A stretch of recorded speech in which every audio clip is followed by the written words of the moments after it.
Assalamualaikum warahmatullahi wabarakatuh. Bertemu kembali di Kak Yatno Bintang.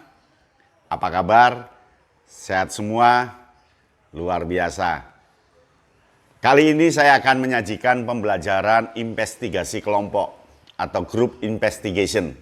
Pembelajaran ini lebih lama dikemukakan oleh John Dewey untuk pembelajaran pengalaman terkendali. Jadi bagaimana anak punya pengalaman tapi terkendali oleh instruksi, oleh aturan yang dikemukakan oleh guru. Anak akan belajar menginvestigasi, belajar menyelidiki, belajar menemukan sesuatu.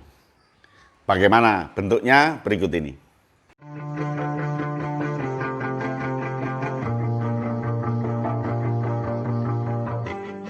Tahap pertama, guru atau pendamping atau pembina menyajikan masalah yang sangat rumit.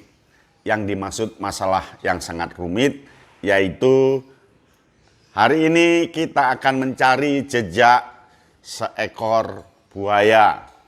Umpamanya rumit kan, dia harus mengamati di sungai. Atau hari ini kita akan menemukan tapak beruang di hutan ini. Hari ini kita akan memecahkan permasalahan tabel seperti ini ketika dia di kelas. Anak-anak, hari ini kita akan memecahkan teka-teki seperti ini.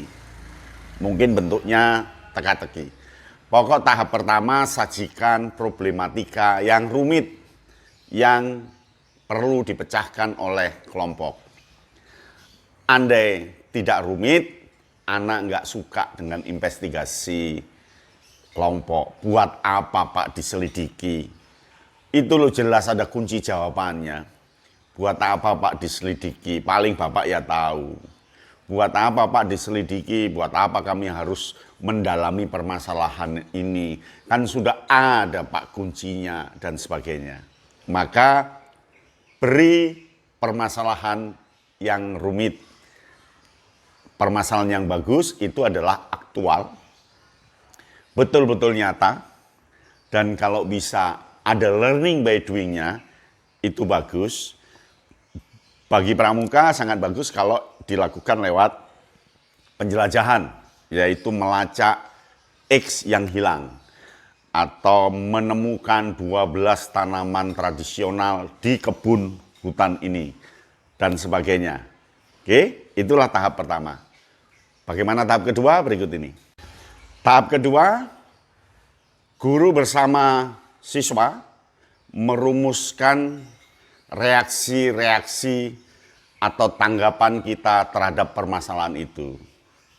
Masalah ini susah Pak, tidak bisa ditemukan kalau hanya sendiri Pak. Pak, masalah ini saya tidak sanggup Pak kalau sendiri. Pak, masalah ini perlu baca buku ini Pak. Pak, masalah ini perlu ini. Jadi ada reaksi dari permasalahan rumit tadi. Jadi fase kedua, tahap kedua, berikan reaksi dari siswa terhadap permasalahan yang rumit ini.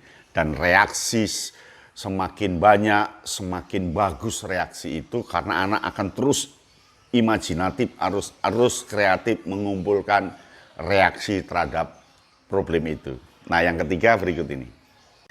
Nah, yang ketiga adalah mengatur apa yang harus diselesaikan, mengatur tugas dalam strategi pembelajaran waktu yang tersedia itu. Contohnya dari reaksi ini akan kita bagi ke dalam 4 kelompok.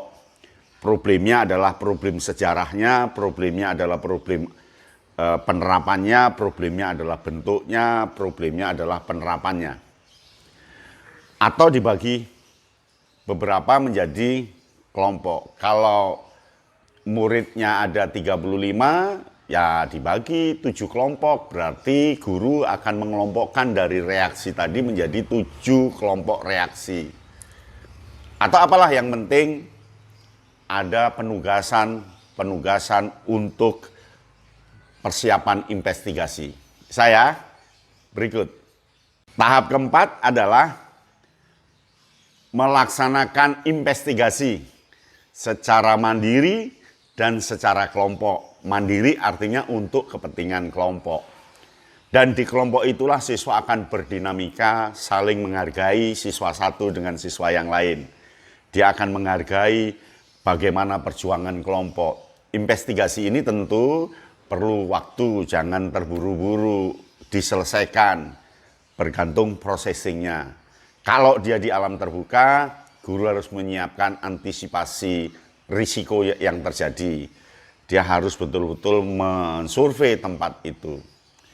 Nah, melakukan investigasi ini sedikit lebih lama daripada tahap 1, 2, dan 3. Tahap 4 ini dia betul-betul bekerja, bila perlu disiapkan formatnya, disiapkan isiannya, disiapkan buku-buku yang akan dia lacak kalau itu di dalam kelas. Bisa kan? Nah, yang kelima berikut ini. Yang kelima adalah tahap perkembangan pemantauan proses.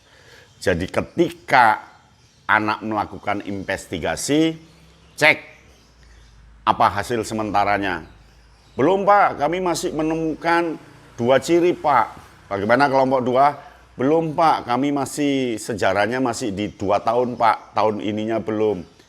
Kelompok yang lain sedikit lagi Pak. Itu kalau di kelas. Dalam diskusinya kita tanyai bagaimana perkembangannya. Bagaimana perkembangannya. Kalau di alam kita pantau, bagaimana kelompok 1? Siap Pak, saya sudah di pos 3 Pak. Bagaimana kelompok 2? Saya di pos 6 Pak, bagus. Sudah menemukan jejaknya? Belum Pak, sebentar lagi. Tapi gambar-gambarnya sudah kita temukan Pak. Ini yang namanya tahapan pengecekan. Tahapan pemantauan pengecekan itu untuk membantu guru kelengkapan proses pembelajaran, apakah pembelajaran berjalan atau tidak. Dan untuk menguatkan siswa semakin terus bekerja karena di tengah dia ditanyakan hasil tugasnya. Nah, yang terakhir seperti ini. Tahap ke-6 itu mendaur ulang aktivitas. Apa artinya? Artinya ketika siswa selesai, siswa merefleksikan kerja kelompoknya tadi. Apa yang asik di kerja kelompok tadi? Apa yang ditemukan di kerja kelompok tadi? Susahnya di mana kelompok kerja tadi? Jadi tiap kelompok merefleksikan, mendaur ulang aktivitas yang dia lakukan untuk menanamkan pengalaman.